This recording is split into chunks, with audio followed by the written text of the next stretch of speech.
Hi everyone, আজকে হচ্ছে আমাদের গন্ডগোল ডে। হাই, আমি রূপসা চলে এসেছি তোমাদের সাথে একটা নতুন ভিডিও নিয়ে। লাস্ট করবে আন্টির জন্মদিনে তো ভিডিওটা তোমরা দেখেছো। লাস্ট দুদিন ধরে একটু বিজি ছিলাম, তার জন্য ভিডিও করতেও পারিনি, এডিটও করতে পারিনি। আজকে ছিল গন্ডগোল। যেই এই অফিসে ক্লায়েন্টকে নিয়ে এসেছি সাবমিট করানোর জন্য রেজিস্ট্রি, অমনি কম্পিউটারটা গেল খারাপ হয়ে, একদম চলছে না। সেই প্রায় 1 ঘন্টার উপর এখানে থাকার পরে আমরা গেলাম ওই অফিসে। ওখান থেকে এসে আবার সমস্ত ডকুমেন্ট সমস্ত কিছু চেকিং করে ক্লায়েন্টকে সাইন করিয়ে জমা দিয়ে ওই অফিসে দিদিদের কাছে দিলাম। ওনারা তাড়াতাড়ি করে কাজ কমপ্লিট করলো, কারণ আমরা এখনও ট্রেনিং পিরিয়ডে আছি, ভালো করে ফাস্ট কাজ করতে পারি না। আর এই ভিডিও ক্লিপগুলো আগের দুদিনের, এই দুদিন আমরা টুকটুক করে আমি ভিডিও বানিয়ে রেখে দিয়েছিলাম, কিন্তু প্রচণ্ড বিজি থাকার কারণে সেগুলো এডিট হয়নি।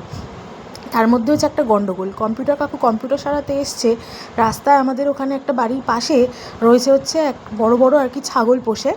এই তো একটা বড় পাঁঠাকে দেখে সে অন্ধকারে, মানে এমন পাঁঠাটা আওয়াজ করছিল যে সে ভেবেছে বাঘ। আর তো পুরো রাস্তায় দৌড়াদৌড়ি হুলস্থুল কাণ্ড। আমাদের অফিস থেকে সবাই বেরিয়ে গেছে, এদিকে আমরা অন্য অফিসের ভিতরে ঢুকে বসে আছি, কেউ কিছু খবরই জানি না। এদিকে আমাদের বাড়ির লোকেরা কোনো খবর আমাদেরকে না বলে, পাশেই তো বান্ধবীর বাড়ি মায়ের, তারা ওখানেই সেখানে চলে গেছে।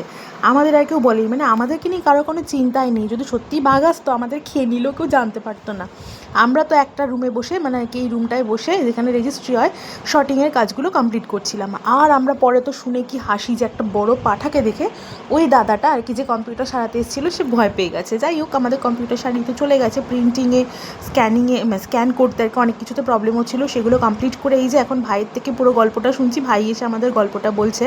তারপরে তো আমরা বাড়িতে এসে এই যে সমস্ত এতগুলো ফাইলের কাজ কমপ্লিট করলাম।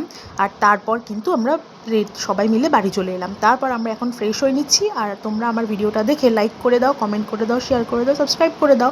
ততক্ষণ আমি ফ্রেশ হয়ে বাকি ভিডিও করার জন্য কিছু আইডিয়া ভাবি। বাই।